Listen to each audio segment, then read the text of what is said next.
Esse é Nick Bostrom.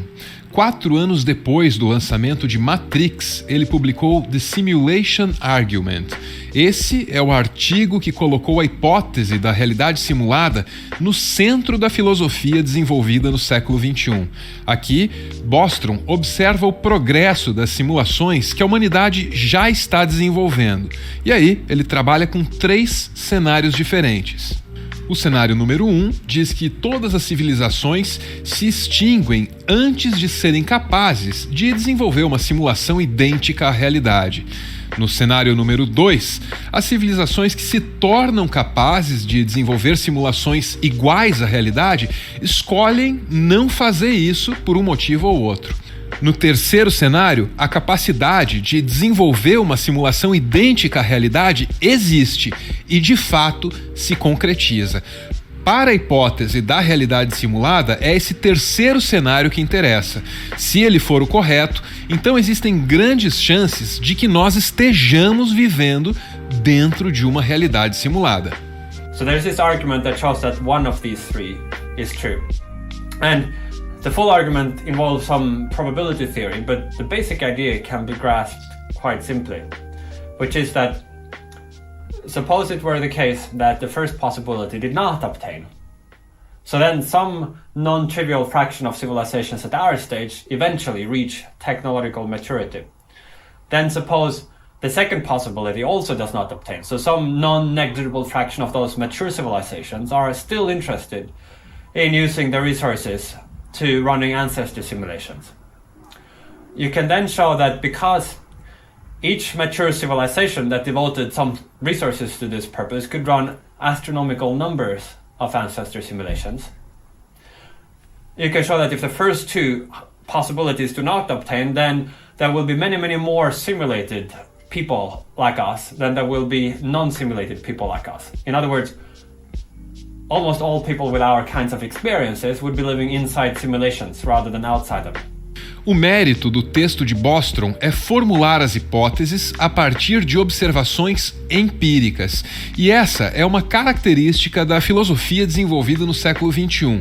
Ela anda de mãos dadas com a física e tenta evitar dúvidas arbitrárias. So it's different in this respect from these traditional arguments in philosophy that have challenged somebody to try to prove that the external world exists, or prove to me that I'm not dreaming, or something like that. Prove to me that I'm not a brain in a vat just being fed sensory input through electrons. This is like a traditional discussion in philosophy, which is a kind of an intellectual game. The simulation argument is different from that, in that it doesn't start from a position of doubt. It doesn't start by challenging somebody to prove beyond reasonable doubt that the external world really exists, that it's not just a dream. Rather, the simulation argument starts by assuming everything is as it seems.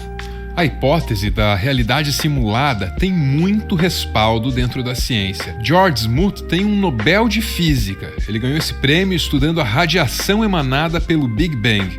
Ele leva a hipótese a sério e já declarou que a ideia da simulação não entra em conflito com nenhuma das observações dele. E o mesmo vale para Max Tegmark, um dos maiores nomes do MIT. Wait, Max, you're big on the mathematical concept here. What you're saying is everything is mathematics. And if everything is mathematics, then everything is programmable.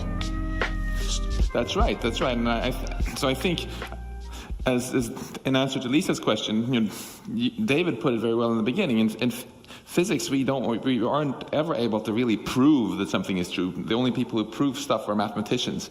But if David and Giulio Tononi and Christoph Koch and others succeed in this endeavor to try to actually explain consciousness mathematically, it wouldn't prove that things are purely mathematical, but it would certainly be yet the great boost. Because if you just go back, let's go back to Galileo again. We were eulogizing him earlier, right, for his great insights. And when he wrote that our universe is a grand book written in the language of mathematics, that was 400 years ago.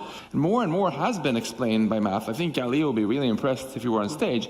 That 40 years ago, we had Pong, like 2 rectangles and a dot. That was what games were. Now, 40 years later, we have photorealistic 3D simulations with millions of people playing simultaneously, and it's getting better every year. And soon we'll have virtual reality, we'll have augmented reality.